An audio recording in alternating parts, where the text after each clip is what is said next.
পটুয়াখালী সদরে র্যাব সদস্যদের পিকনিকের গাড়ি ও যাত্রীবাহী বাসের মুখোমুখি সংঘর্ষে ২ বছরের এক শিশুসহ ৩ জনের মৃত্যু হয়েছে। এছাড়া আহত হয়েছেন আরও অন্তত ২২ জন। নিহত ও আহতদের সবাই র্যাবের গাড়িতে ছিলেন। শনিবার ১১ অক্টোবর সকাল ৮টার দিকে পটুয়াখালী সদর উপজেলার আউলিয়াপুর ইউনিয়নের ফতুল্লার পক্ষিয়া এলাকায় পটুয়াখালী কুয়াকাটা মহাসড়কে এ দুর্ঘটনা ঘটে। স্থানীয় সূত্রে জানা যায়, র্যাব ৮-এর একটি গাড়ি বরিশাল থেকে কুয়াকাটা ভ্রমণে যাচ্ছিল। অপরদিকে কুয়াকাটা থেকে বরিশালগামী ধানসিঁড়ি ক্লাসিক পরিবহনের একটি বাস একই সড়কে বিপরীত দিক থেকে আসার সময় মুখোমুখি সংঘর্ষ হয়। এতে ঘটনাস্থলেই ২ বছরের এক শিশুসহ ৩ জন নিহত হয় ও র্যাবের গাড়িতে থাকা অন্তত ২২ জন আহত হন। এখানে যখন দুর্ঘটনাটা ঘটে তারপরে আমি পাশেই ছিলাম।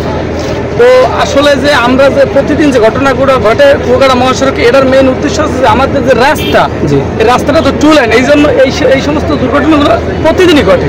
তো আমরা সরকারের কাছে এইটা আবেদন করি যে রাস্তাটা এই যে কুয়াকাটা মহাসড়কে সবার আগে রাস্তাটা যেন ফুল লাইন হয়। তাৎক্ষণিক নিহত ও আহতদের পরিচয় জানা যায়নি। প্রত্যক্ষদর্শীরা জানান, র্যাবের গাড়িটিতে প্রায় ৩০ জন সদস্য ছিলেন। সংঘর্ষের পর স্থানীয়রা উদ্ধার তৎপরতা চালায় ও ফায়ার সার্ভিসের সহায়তায় আহতদের দ্রুত হাসপাতালে নেওয়া হয়। পটুয়াখালী ফায়ার সার্ভিসের সহকারী পরিচালক বেলাল উদ্দিন বলেন, দুর্ঘটনাস্থল থেকে আমরা র্যাবের গাড়ি থেকে ১৩ জনকে উদ্ধার করে পটুয়াখালী সদর হাসপাতালে ভর্তি করেছি। সেখানে একজন ২ বছরের শিশু মৃত্যু হয়েছে ও বরিশাল হাসপাতালে নেওয়ার পথে ২ জনের মৃত্যু হয়। Desk report, Patuakhali post.